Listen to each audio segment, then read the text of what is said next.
Mangga ng Saudi mga kalalabs.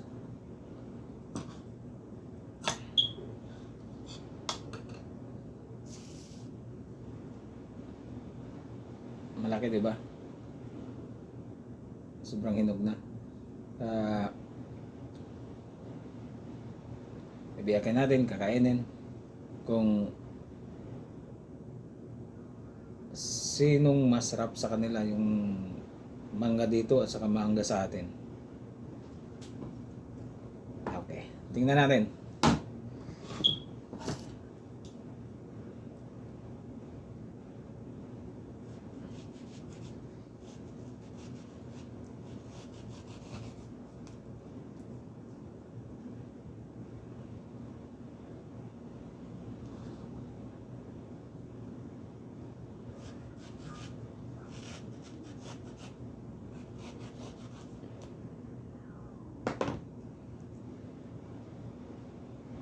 Ano na siya mga kalalabs?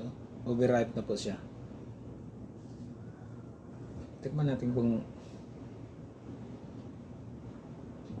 masarap ba to o yung sa atin masarap.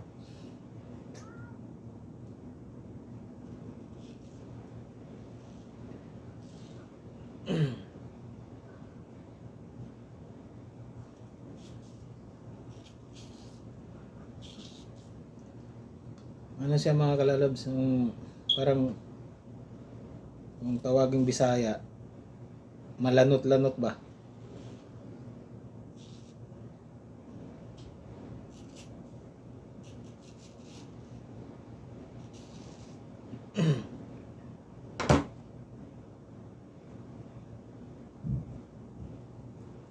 Diba mga kalalabs, no?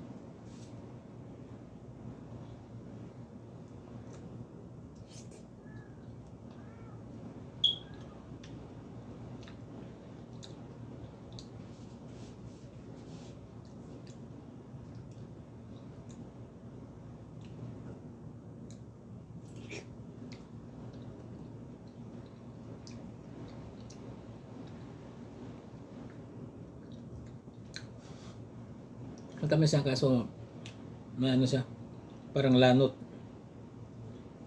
ang tawag sa ano yan.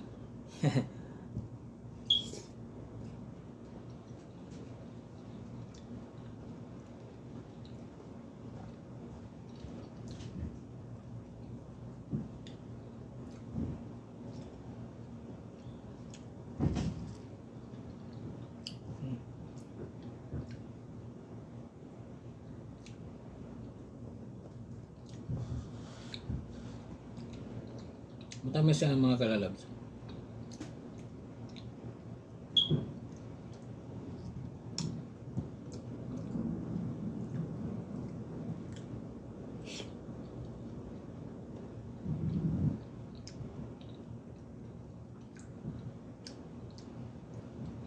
Pero the best talaga yung mangga sa atin.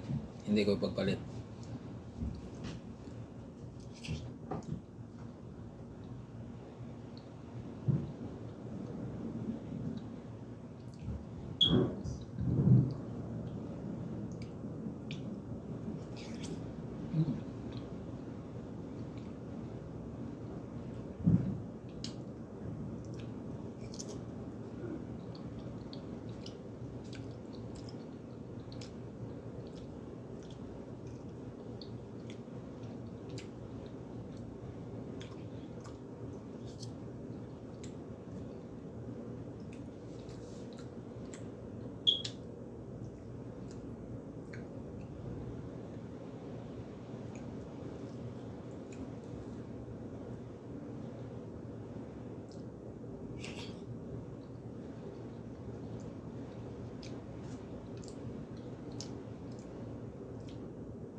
Kaya na excuse me. Kaya nainggan nyo akong bumili nito mga kalalabs kasi pagtingin ko pa lang malaki siya, sa mamula pula. Pag in-imagine mo talaga, napakasarap kainin. Kaya nainganyo bumili ako ng 3 piraso. Mahigit 1 kilo din ang 3 piraso. Kaya yun, na-compare ko yung mangga sa atin saka sa dito. Wala talagang panama ang mangga dito kaysa mangga sa atin. Sa atin masarap, solid talaga ang sarap sa atin. Wala kang makain na parang lanot na pagkatapos mong kumain kailangan mo tanggalin yung lanot sa ngipin mo. Pero dito maghanda ka lang ng sinulid para matanggal yung nadikit sa sa ngipin mo. Katulad niya ano yung mga kalalabs, kung sato ba lanot. Pero masarap siya, matamis.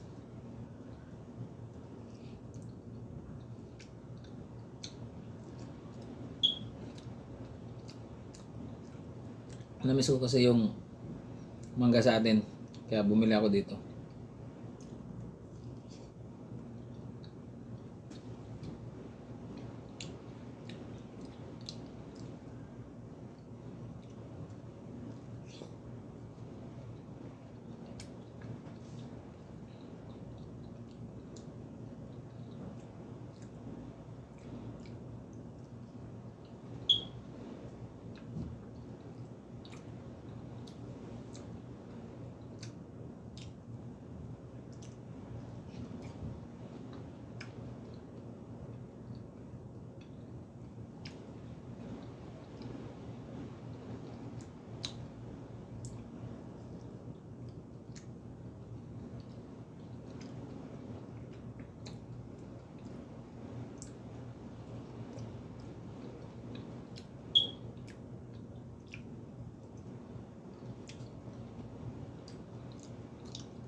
In fairness mga kalalabs, matamis yan.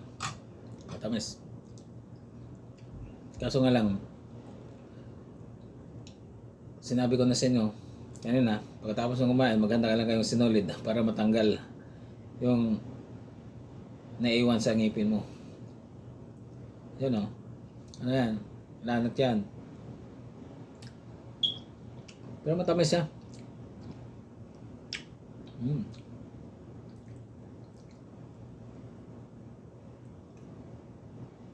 Naalala ko yung mangga mangga nilang Pastor Eddie Ibanez. Hoy, may galab siya daw pala sa aking mga kalalabs dyan. Pastor Ed Ibanez, saka Mambrel. May galab siya daw. Naalala ko yung mangga nyo. Na-miss ko yung mangga nyo dyan. Kaya pala tayo. Nakalimutan ko mangalok sa inyo.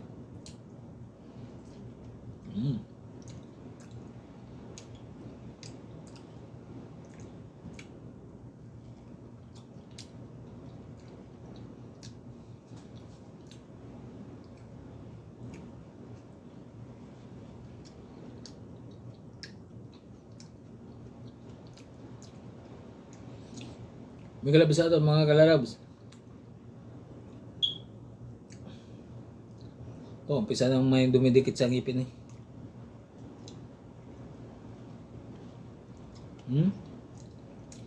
Lanot yan mga kalalabs, no?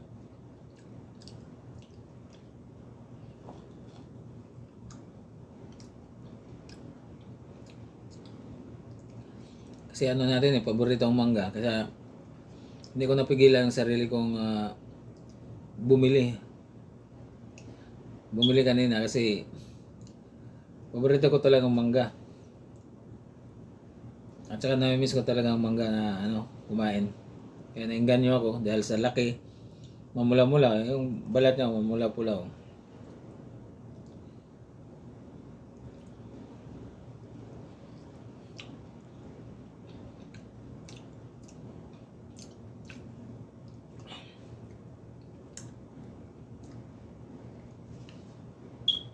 Matamis yan, in fairness mga kalalabs. Kaso nga lang, tulad na may manon na sa ngipin na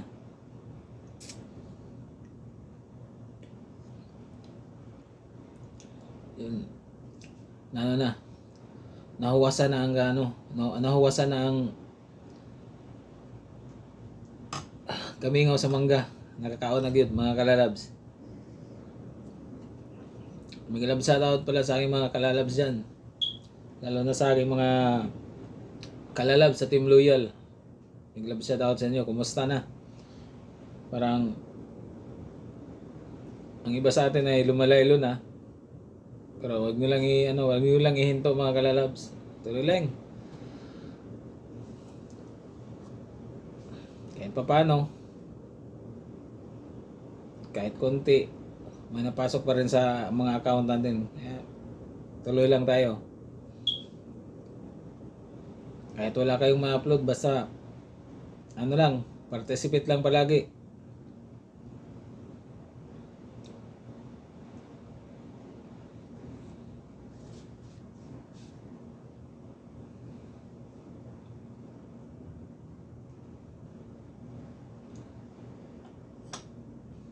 Bukas naman yung sa isang araw mga kalalabs, isang mangga pagkatapos kumain. 3 kasi ang binili ko, kaya kinain ko ngayong isa. Ano siya oh. Ayan, lanot-lanot yan mga kalalabs oh. Yan oh. Ay sa atin wala kang maano na lanot-lanot pag kinakain mo. Ano talaga? Malasahan mo talaga na ano, napakasarap, matamis. Saka wala kang maramdaman may na dikit sa ngipin mo. Dito, pag kinakain mo, pag hindi mo hinihiwa sa kutsilyo, katulad nito yung sa may buto na parte, sigurado kukuha ka ng sinulid para matanggal yung nadikit sa ngipin mo. Yan o. Lanot yan o. Tigas yan. Tulad din to. Lanot din yan na tira o. Sa atin, anuhin mo talaga ng ano, kutsara yan kasi sayang matira eh. Eh dito hindi mo pwedeng kuskusin ng kutsara kasi lanot na yan o. Oh, lanot na yan. Kaya sa atin para talaga tayo. Mga prutas sa atin walang mapagkumparahan. The best talaga ang prutas sa atin. Alright mga kalalabs. Bye bye.